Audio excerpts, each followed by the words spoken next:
Bath room کے اندر میری ماں بہنیں کون سی غلطی کرتی ہیں؟ پہلے تو میں آپ کو یہ بتا دوں، واضح کر دوں کہ جب آپ باتھ روم میں جائیں نہانے کے لیے، غسل کرنے کے لیے، تو آپ کو کچھ نہیں پڑھنا، نہیں کوئی کلمہ پڑھنا، نہیں کوئی کچھ نہیں، صرف نیت کر لی ہے، نیت کی آپ نے،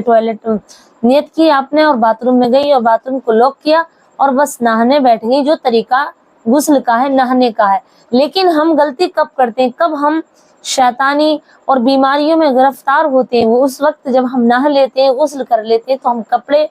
بیٹھ کر نہیں پہنتے بلکہ کھڑے ہو کر کے پہنتے ہیں۔ اور واج میری بہنیں تو ایسی ہیں جو عورتیں ہیں اور کھڑے ہو کر ہی نہاتی ہیں اور کھڑے ہو کر ہی کپڑے پہنتی ہیں۔ تو پیاری عزیزو، اللہ کے رسول صلی اللہ علیہ وسلم کی حدیث پاک ہے، آپ فرماتے ہیں کہ جو عورت یا مرد بیٹھ کر پاجامہ نہ پہنے تو اسے ایسی بیماریاں لگیں گی جس کا کوئی دنیا میں علاج نہیں ہے، جسے کہتے ہیں کینسر کی بیماری، جسے کہتے ہیں کوڑ کی بیماری۔ ایسی بیماری ان عورتوں کو، مردوں کو لگیں گی جو کھڑے ہو کر کے کپڑے پہنتے ہیں۔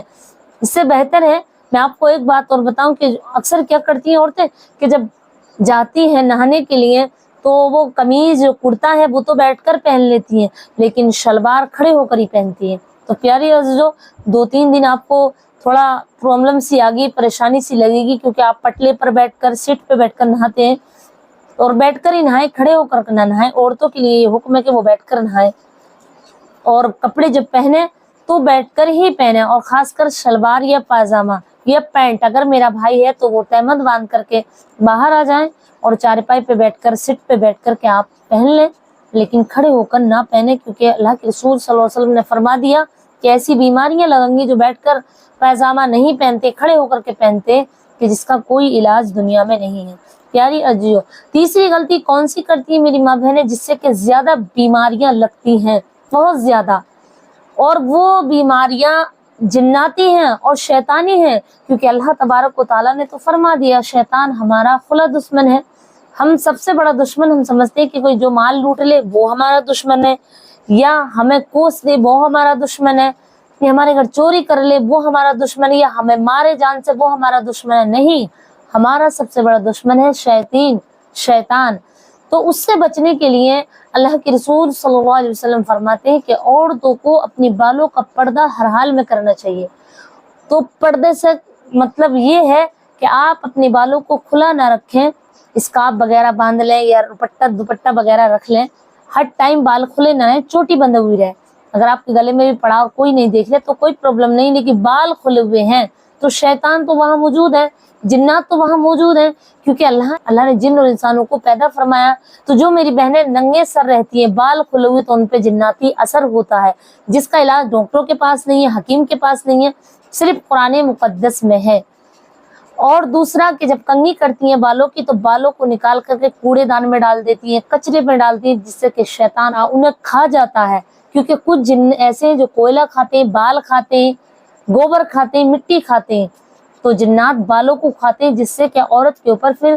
اثراتی جناتی ہوا ڈبا کا اثر ہونے لگتا ہے، جس کا اثر یہ ہوتا ہے کہ ڈاکٹر اور حکیموں کے پاس کوئی علاج نہیں ہے اس کا۔ تو اس کے علاج کے لیے پھر کہاں جانا پڑے گا؟ قرآن کے پاس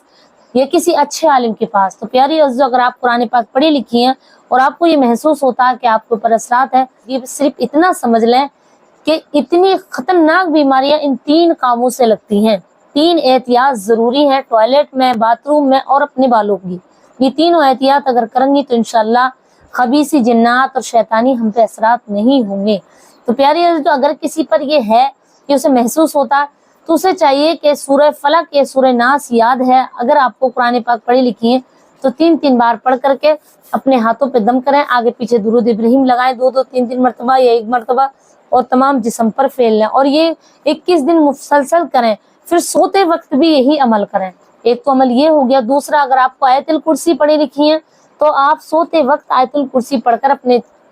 چاروں طرف، اوپر نیچے دائیں بائیں آگے پیچھے 1 مرتبہ آیت الکرسی پڑھ کر سوئیں، تو اس سے آپ کی چارپائی کا آپ کا حصار ہو جائے گا، جس سے کہ کوئی شیطان، کوئی جنات آپ پہ اٹیک نہیں کرے گا۔ یہ ہو قرآن پاک پڑھے لکھے ہیں یا نہیں ہے، آپ بھی کر سکتے ہیں۔ وہ عمل یہ ہے تو آپ یہ اعوذ پڑھیں، اس طرح اعوذ باللہ من الشیطان الرجیم 101 مرتبہ پڑھ کر کے اپنے ہاتھوں پہ دم کریں، اپنے جسم پہ پھیریں، پانی پہ دم کر اس پانی کو پئیں۔ یہ بہت ہی آزما ہوا وظیفہ ہے، اور بہت ہی زیادہ خبیثوں کو، شیطانوں کو توڑنے کا سب سے بڑا عمل ہے۔ پیارے عزیزوں، امید کرتی ہوں کہ آپ کو یہ عمل سمجھ آ گیا ہوگا، تو آپ اپنی بہت زیادہ حفاظت کریں، اور ان باتوں پہ اگر ہم دیکھ رہے ہیں ہماری زندگی میں ہے تو اس سے توبہ کریں، اور انشاءاللہ مسنون دعائیں یاد رکھیں، کیونکہ اللہ کے رسول نے مسنون دعاؤں کے لیے بہت زیادہ تاکید فرمائی ہے تاکہ ہماری حفاظت ہو سکے۔ امید رکھتی ہوں کہ آپ کو یہ پوری ویڈیو سمجھ آ گیا ہو، تو اسے آگے بھی شیئر کیجیے گا،